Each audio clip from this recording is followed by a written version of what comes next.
It feels like the world just gets more complex every single day, right? So how do we cut through all that noise? Well, today, we're going to build a mental toolkit for making simpler, smarter decisions. And we're going to borrow 3, honestly, super powerful rules from the world of machine learning. Okay, so here's what we've got on tap. First, we'll talk about why simplicity is so appealing in the first place. Then, we're diving into the big 3, Occam's razor, the no free lunch rule, and this idea of when more becomes less. And at the very end, we'll pull it all together into a mental model you can actually use. All right, before we jump into the tools themselves, let's just ask the big question. We're swimming in data, we have endless options, so why on earth should simplicity be the goal? Just think about it for a second.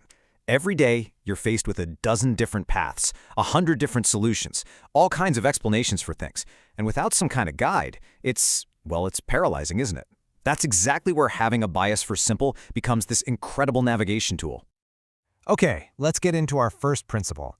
And this is one you've probably heard of before, but maybe not in this context.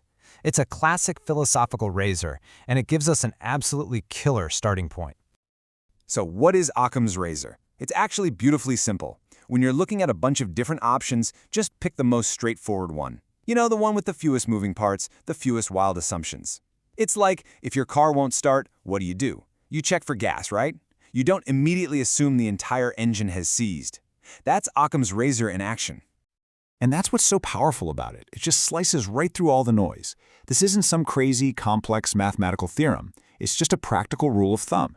It helps you find the most direct path from A to B. And it doesn't matter if you're debugging code or trying to figure out a business strategy.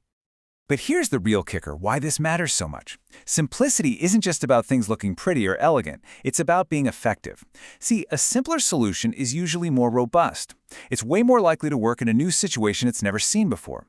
Think about the difference between a simple, powerful company mission statement versus, a 50-page strategic plan that just gathers dust on a shelf.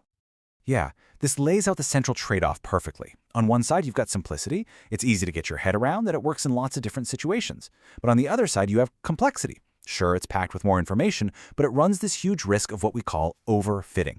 That's when something is so perfectly tailored to one specific problem that it completely falls apart anywhere else. It's like having a recipe that only works in your oven on a Tuesday when it's raining. It might be perfect then, but it's useless the rest of the time.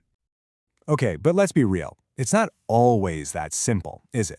Simplicity isn't some magic bullet that solves everything. And that brings us to a really important reality check.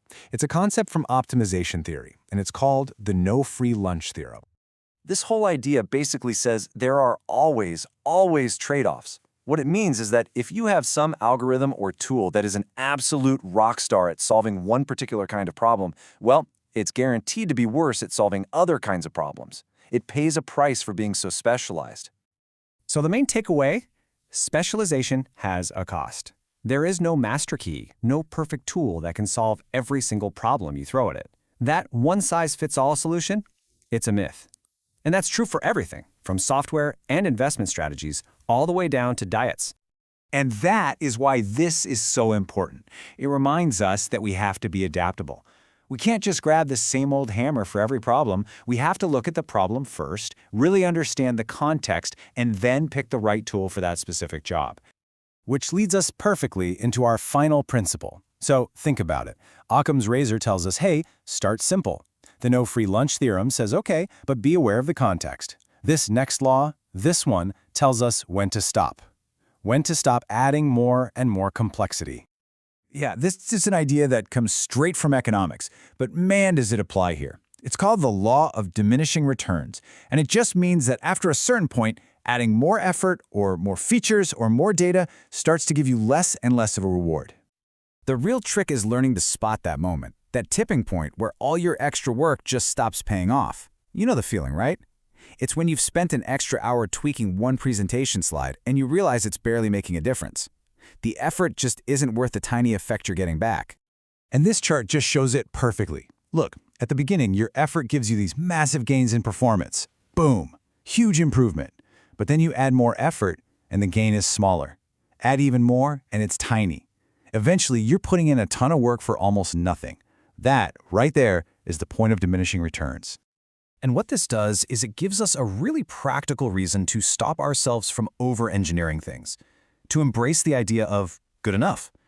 It actually works hand in hand with Occam's razor, because it gives us that clear signal, that flashing red light that says, okay, stop adding stuff, stick with the simpler solution that works.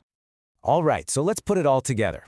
We've looked at these 3 big ideas one by one, but the real magic happens when you use them together as a single practical framework for how you think about problems. So here it is, your 3-step mental model. Step 1, use Occam's razor. Always start by looking for the simplest explanation.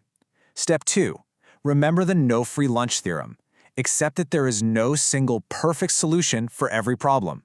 And step 3, the law of diminishing returns. Know when to stop adding more complexity. It's that simple. Start simple, be realistic, and know when to stop. So there you have it, a really powerful toolkit for cutting through the noise and thinking more clearly. The next time a big, messy problem lands on your desk, I'll just leave you with this one question to think about. Are you going to reach for more complexity, or will you have the confidence to reach for simplicity instead?